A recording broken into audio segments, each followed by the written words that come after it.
Hi everyone, today I want to show you how to make perfect buttercream. So let me go ahead and show you my KitchenAid and we'll get started. I have 2 sticks of room temperature butter and I'm just going to mix it for half a second just to loosen it up. And I do use my whisk attachment. You can use the whisk or paddle. Either way is fine. See, that's it, just to kind of get it loosened up. To this I'm going to add 4 cups of powdered sugar. So while I don't normally sift my powdered sugar, the humidity has been a little crazy lately and it's just wanting to like clump on its own, and it makes it so much harder when I'm trying to mix it. So I'm going to go ahead and sift the 4 cups right into my butter. See what I mean? Like we totally caught some clumps, so I'll push those through and then we'll start mixing. But there's my pretty powdered sugar. Also my bowl, it is not the full size bowl that goes with the KitchenAid. It's like the half size bowl. This is pretty much the max that I can fit into this particular size. I prefer to mix it on low, and so for my KitchenAid it's on stir, the very first setting, because it's going to prevent a ton of air bubbles, which means I will get a nice smooth buttercream.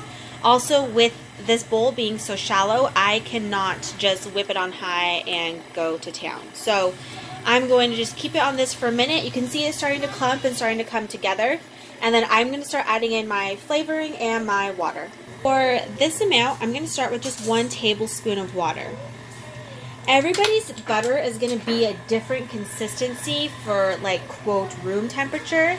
And so it's hard to say add 4 tablespoons because that could be way too much for you, or it could be not enough. So all of my recipes, when I write this down for the frosting, I always say add it slowly to see kind of where you're at. And once I get past a tablespoon, then I switch to teaspoons. I do not want to over dilute it and then have it too runny or not thick enough for what I need it for. And today I'm doing a cake and cupcakes with this. And I'm also going to grab my extract next and scrape down the sides of the bowl. As you can see, I added in the teaspoon of vanilla. And you can see down here how it's trying to settle at the bottom, which is why it's important to scrape your bowl, because there's liquid down there that we need. So let's scrape it down. Really get the bottom really good. That's always the tough spot. So I come up here to the top because you can see right here it's not mixing that top stuff, it's pushing it up, but this is mixed at the bottom.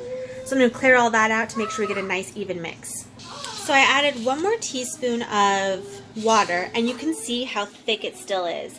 It is absolutely just holding on strong to that shape, and it's still almost like dough. Like I feel like I could just pick it up and play with it. So I'm going to add another teaspoon just to loosen it up some more, because even this thickness is still, I think, too thick for even like piping rosettes or roses or anything. Alright, here is teaspoon number 3. Hopefully I can get in here and you can see how it's starting to loosen up and not be quite as thick. I'm going to have to scrape the bowl again because you can see down at the bottom how it is pooling down there. But it is loosening up a lot, which is going to be perfect. I think that 2 tablespoons total was the magic amount for this batch. So let me scrape it and have a check at the consistency. Here is it with the 4th teaspoon after 1 tablespoon. And you can see it's moving. It's getting a lot of movement. It's definitely a lot softer. And it is perfect. I'm going to be making cupcakes with this and also frosting cakes. And so I needed to kind of have dual purpose. You can see it's so beautiful. It's a lot softer. I mean, down here it's just beautiful. It's not as firm anymore. Now, it just depends what you're going to do from here. This is a good stopping point to kind of talk about what we're going to do next with the frosting. If you need it to be firm, to hold its shape for maybe roses, rosettes, any kind of fancy piping, then I would leave it at this consistency. It just needs to be able to hold itself well without collapsing or wilting or anything. And this is a really good consistency. Now, like I said, just because this time I used 7 teaspoons, it doesn't mean it's always going to be that way. I've had butter be way softer than it was today, and I needed only a tablespoon of water. So that's going to be the difference, is kind of gauging before you start dumping in that liquid. And the second thing is, I am doing cakes with it.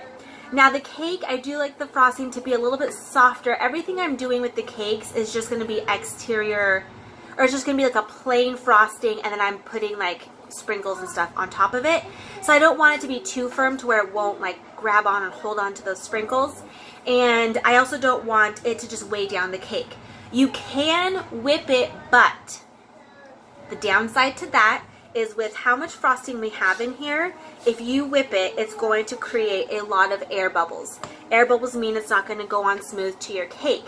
So if you want to do what's called like space frosting, I think is what they call it, something like that, you have to make pretty much a double batch inside of this container. And a double batch would be easily, for this size, 2 more sticks of butter, 4 more cups of powdered sugar. You would just really have to stagger it, but you want the frosting to come up to here so that when you whip it, the air can't stay in the frosting, it just comes straight out. It's a whole thing. I don't really love that technique. I don't use it a lot because you do have to make a whole bunch of frosting at once to make it work that way, to like be whipped without all the air bubbles. I don't know. I don't love it, but that's just me personally, but that is an option. Or if you whip it and like you're just going to have like whipped frosting inside, or if you're going to use it for cupcakes, it's really good for that too. If you have any questions about consistency, about the recipe, about adding more flavors, making it fancy, comment below. I'm happy to answer. All of these recipes were going to be in my cookbook. When I have a pre-order link, I will put it in the description. Right now I don't have one, but it is coming. It's coming along. This is actually for photography for the cookbook, so I'm very excited to get this going. Don't forget to subscribe to our channel. See lots of cool videos like this, plus other life stuff that we do. And I hope you have an awesome day.